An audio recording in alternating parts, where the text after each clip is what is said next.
नमस्कार। आज हम बात कर रहे हैं वॉलमार्ट के सीईओ डग मैकमिलन के स्टैनफोर्ड जीएसपी इंटरव्यू के बारे में। हाँ, काफी दिलचस्प बातचीत थी वो। बिल्कुल। इसमें उन्होंने अपने 40 साल के वॉलमार्ट करियर पर बात की, कैसे लीडरशिप बदली, क्या चुनौतियां आईं। और दुनिया के सबसे बड़े रिटेलर को चलाना कोई आसान काम तो है नहीं। सही कहा। तो आज हम इसी बातचीत की गहराइयों में उतरेंगे, देखेंगे कि क्या खास बातें निकल कर आती हैं। हाँ, और ये समझने की कोशिश करेंगे कि इतनी बड़ी स्थापित कंपनी कैसे आज भी कामयाब है, वो भी लगातार बदलते माहौल में। और वो भी अपने मूल सिद्धांतों को पकड़े हुए। बिल्कुल। इसमें लीडरशिप, बदलाव, जिम्मेदारी, इन सब पर बड़े अच्छे सबक हैं। तो चलिए शुरू करते हैं लीडरशिप से। मैकमिलन एक बात पर बहुत जोर देते हैं कि लीडरशिप उनके लिए हमेशा एक टीम स्पोर्ट रही है। हाँ, ये तो शुरू से उनका मानना रहा है। लेकिन दिलचस्प यह है कि उन्होंने माना कि वक्त के साथ, खासकर पेंडेमिक के दौरान, उन्हें बदलना पड़ा।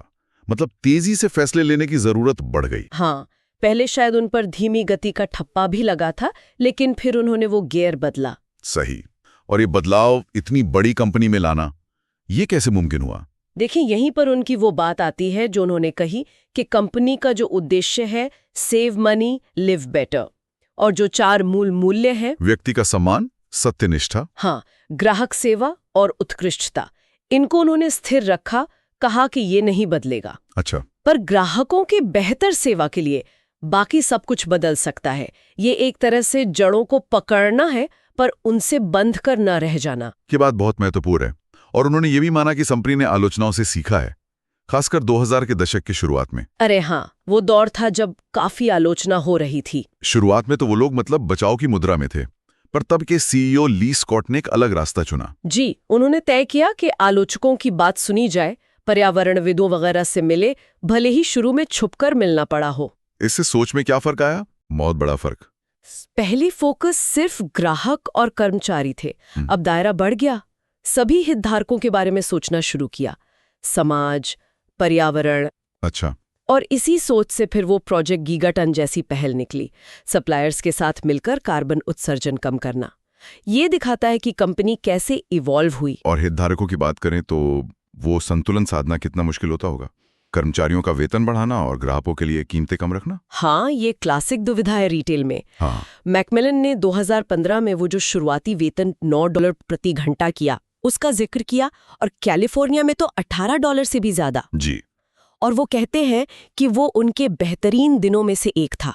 ये हो पाया क्योंकि बोर्ड ऑफ डायरेक्टर्स ने एक अहम फैसला लिया। क्या फैसला? उन्होंने कम ऑपरेटिंग आय प्रतिशत पर सहमति जताई। पहले जो करीब 6% था, उसे घटाकर 4-4.5% के दायरे में ले आए। ओ, तो मुनाफा कम करके? हाँ, ताकि वो पैसा वेतन, कीमतों, ई-कॉमर्स और टेक्नोलॉजी में निवेश कर सकें। ये लॉन्ग टर्म सोच थी।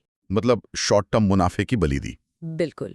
और अब तो खैर उनके पास सदस्यता और विज्ञापन जैसे आय के नए स्रोत भी हैं जो मदद करते हैं। अच्छा, इस सफर में गलतियां भी तो हुई होंगी। मैकमिलन ने कुछ का जिक्र किया भी। हाँ, उन्होंने बताया जैसे कोई प्राइवेट लेबल बेबी फॉर्मूला था जो चला नहीं। और वो लाइम एंड चिली चिप्स वाला किस्सा, उससे तो लगभग नौकरी चली गई थी उनकी। अरे हाँ, वो बड़ा दिलचस्प किस्सा है। जब सब उनसे किनारा कर रहे थे तो उनके एक सीनियर JR ने उन्हें बुलाया डांटने के लिए। नहीं, यही तो बात है, डांटा नहीं बल्कि सहारा दिया। कहा, तुम इससे बेहतर हो, दोबारा ये गलती मत करना, अब सिर उठाकर काम पर लग जाओ। वाह, ये बड़ी बात है। हाँ, ये दिखाता है कि गलती करने वालों के प्रति थोड़ी कृपा, थोड़ी सहानुभूति कितनी जरूरी है। सही कहा।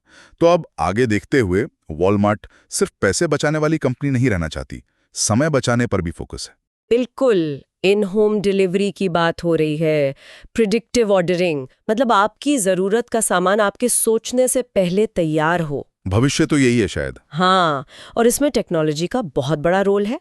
वॉलमार्ट खुद को और कंपनी कहती है, लोग और टेक, स्टोर्स और ई-कॉमर्स। ये और वाला कॉन्सेप्ट अच्छा है। जी, वो AI एजेंट्स में भारी निवेश कर रहे हैं। स्पार्की नाम का शॉपिंग असिस्टेंट, वैली नाम का मर्चेंट असिस्टेंट, सप्लाई चेन में रोबोटिक्स, डेटा एनालिटिक्स, पूरी तरह टेक ड्रिवन। हाँ, उनका मानना है, और ये बात काफी हद तक सही भी लगती है, कि आज के जमाने में हर कंपनी एक टेक कंपनी है, चाहे उसका मुख्य बिजनेस कुछ भी क्यों ना हो।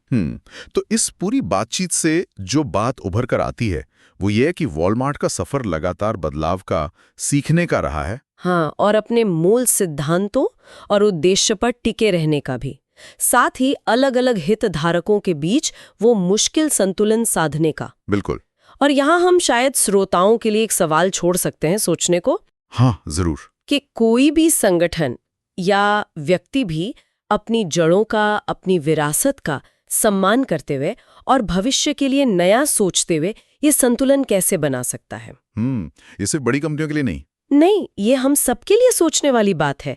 कैसे हम अतीत से जुड़े भी रहें पर भविष्य के लिए बदलते भी रहें। ये एक सतत चुनौती है।